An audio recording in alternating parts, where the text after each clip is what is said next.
And welcome to the Aaron Katsman Show. I'm your host, Aaron Katsman. We speak to better life, your money, and your investments. And as always, we're coming to you from the spiritual and soon-to-be financial capital of the world, Jerusalem, Israel. If you like this content, please hit the like button below. If you've not yet done so, please go ahead and subscribe to both the YouTube channel and to the podcast. And if you actually think this may be of interest to someone else, why don't you go ahead and hit the share button below and go ahead and share it with them also. So it's summertime, and summertime is when the Joneses have to start keeping up with people. And I've written about this. I've spoken about it.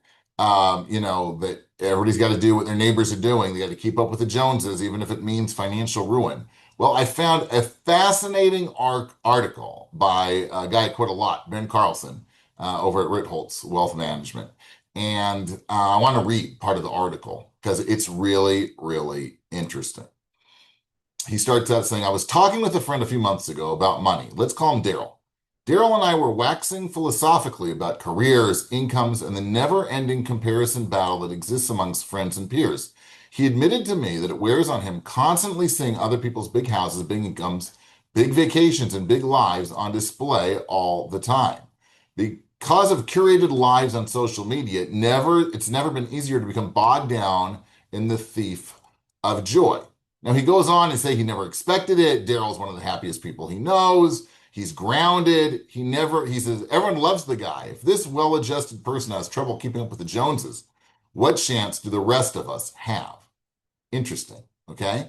And he brings an example, a couple of examples. He goes, my favorite example of this mindset is a research report from the Federal Reserve that looked into the financial habits of Canadians whose neighbors won the lottery. Now, there's been a ton of research done on lottery winners, but this is like an interesting one. The neighbors of people who struck it rich, the neighbors, right? I'm not talking about the lottery winners who themselves went bankrupt. The neighbors of people who struck it rich were more likely to increase their spending, take on more debt, put more money into speculative investments, and eventually file for bankruptcy. And the larger the winnings, the more likely that others in that neighborhood would go bankrupt. Seeing someone else with a lot of money makes it difficult to stay in your lane. But it's not like this behavior makes you happier. In his book, The Soul of Wealth, Daniel Crosby has an entire chapter on the idea of keeping up with the Joneses. Here's an excerpt. The phrase is a reminder that it's our flawed nature to compare ourselves to others, particularly people we see and interact with every day. Money insecurity leads us to compete and not appreciate what we have.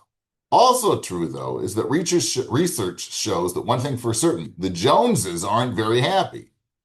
An examination of 259 different independent samples found that materialism was associated with significantly lower well-being and was a poor way of meeting psychological needs. The researchers' findings suggest that this association holds across different demographics, participants, and cultural factors.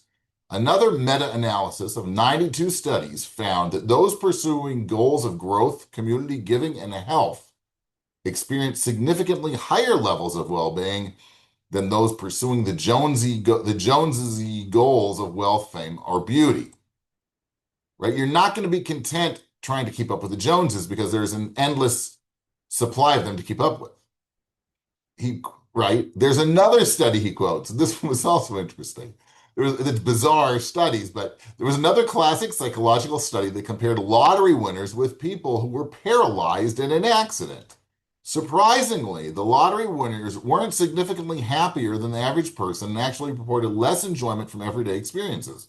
The big wins seemed to raise their expectations, which made small daily pleasures feel less satisfying. In contrast, many accident victims rated themselves as moderately happy despite their life-altering injuries. While thinking about their past lives sometimes made them feel worse, they still found deep meaning and enjoyment in ordinary things because they appreciated more. After major life changes, people adjust their expectations. Lottery winners adjusted upward and felt less satisfied. Accident victims adjusted downward and found more value in the little things. I just find that totally interesting. All these things, this is what I talk about all the time, right? Ultimately, money doesn't bring happiness. right? It allows you to buy a lot of things. I know a lot of people will just give me the money and I'll show you. But the fact of the matter, the data just shows over and over and over and over again that it's not the situation, right? You can own lots and lots of things and you can buy more and more. And the fact of the matter is, you're never satisfied. Right? You always want more and more and more. That's the desire. That's the lust that one has for money. They just need more and more of it, and they've got to buy the newest, the newest car and the newest Tesla and the newest gadget and the newest Apple thing and the newest whatever. Right? They're never satisfied. This, whatever it is. Right? We have a saying in Ethics of the Fathers in Judaism, whereas we say, "Who is rich?" It's someone who is satisfied with what he has.